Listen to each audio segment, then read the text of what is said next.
Video presentation by Melissa Faz for INSC 363. Part 1. Photo essay of school, neighborhood, and community. Welcome to Cochran Elementary in Bryan, Texas. Here I observe and work with first graders in a language arts and math class. The teacher that I got to observe was named Mrs. Rosas. During my observation, I noticed that the teacher spoke about 70% in English and 20% in Spanish. As seen in this image, majority of the parents in this community are Spanish speakers. Therefore, just like the parents, the students were all native Spanish speakers. Just like the teacher, majority of the students speak both English and Spanish in her classroom. However, majority of them prefer to speak in Spanish since they feel more comfortable speaking this language. Because the school curriculum wants their students to fully master the English language, they have the students use their native language during language arts and social studies 2 out of 5 days of the week. In other courses, such as math and science, they are only able to use English.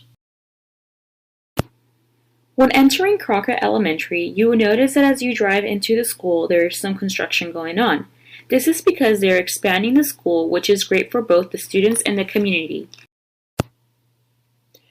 Right behind the elementary, there is a set-up playground and a large field in which students can play in. As you see, there is a fence that surrounds this playground. This is great because parents can feel safe whenever their children are outside of the school. Around the school, there are many speed signs that help keep traffic slow. This makes me assume that many families feel safe and comfortable sending their students to school. Since this school is so close to Texas Avenue, which is one of the busiest streets both in Bryan and in College Station, it is important that the city provides a safe environment for the children. Here is an image of what surrounds Crockett Elementary School. Here you can see that there are many health services, homes, and other shops. Crockett Elementary School is housed in the center of a very busy, large, and diverse neighborhood in Bryan. Throughout the walk, I noticed that a lot of the homes were made out of wood, some had cars, and others didn't. Additionally, throughout the neighborhood, there were some homes that were duplexes. Typically, 2 families live in one building. However, there were so many cars around that it almost seemed as if college students lived here. Because the school is located in such a busy area of Bryan, there are many services and resources such as the Center for Change and Conflict Resolutions. Here they offer personal counseling, family counseling, medication services, and organizational development. Additionally, around this neighborhood, there is a Church of Christ. Here, families and students can go and visit the church and listen to services on Sundays and Wednesdays. Another resource near Crockett Elementary is the St. Joseph's EMS services. Here, both families and children can come and receive medical services by certified emergency doctors, nurses, physicians, and other medical assistants. Outside of the neighborhood is Texas Avenue. On Texas Avenue, there are many places such as Dentistry for Kids, an H-E-B, and places like this tattoo shop. After talking to Mrs. Rosas, she told me that the next community event with the elementary school was not going to be until December. Because of this, she did, however, encourage me to go to a high school football game, since many of the students and their families attend the high school football games to watch their older siblings, cousins, or family members. This game took place on October 14 against College Station High School. Although they lost, the stands were filled with lots of fans. One thing I did notice was that they had police officers at the game. This may be done by the school districts to prevent problems from happening. In all, I felt very welcome at this event by all the community members of this area. Now it's time to focus on part 2 of this video presentation, mini case study. During my placement, I quickly learned about a very smart student in Mrs. Rosa's classroom, and for confidentiality, we will call her Michelle during this case study.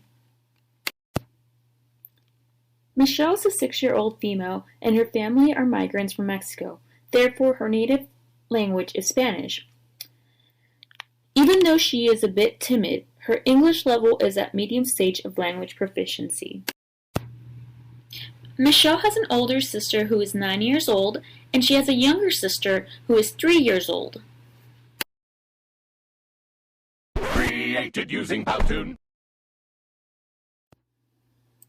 Her father owns a local convenience store where they sell food, snacks, and other items. Her mother mainly stays at home, and from time to time she helps out with the store. Both of Michelle's parents attended school in Mexico. Michelle's dad went on to college to receive a degree in business. Her mom only received her high school education. Because Michelle's mom only speaks Spanish, Spanish is the language that is mostly used at home. When meeting with Mrs. Rosas, Michelle's parents had mentioned that they want their children to attend college. Because of this, Mrs. Rosas mentioned that they had provided Michelle with a tutor to help her with her English. Doing this also helped Michelle's mother learn English. Overall, Mrs. Rosas says that her family is very caring. As far as her academics, Mrs. Rosas has noticed that she is willing to learn, her English is becoming more fluent, and her reading skills are improving. As far as her academic weaknesses, Mrs. Rosas has mentioned that she needs to work on her science, her spelling, and she needs to expand on her vocabulary. As a teacher, Mrs. Rosas has provided many supports to Michelle in order for her to excel. She has provided positive specific praise, one-on-ones, tutors, visuals, and high expectations for her students. In the classroom, Michelle has excelled socially. She has made many friends. This is easy for her since everyone in the classroom shares Spanish as their native language. During the time at my placement, I have definitely seen improvements from Michelle. She has learned how to spell new words and her vocabulary is expanding. This concludes my video presentation. I hope you enjoyed both the photo essay and the mini case study. Created using Powtoon.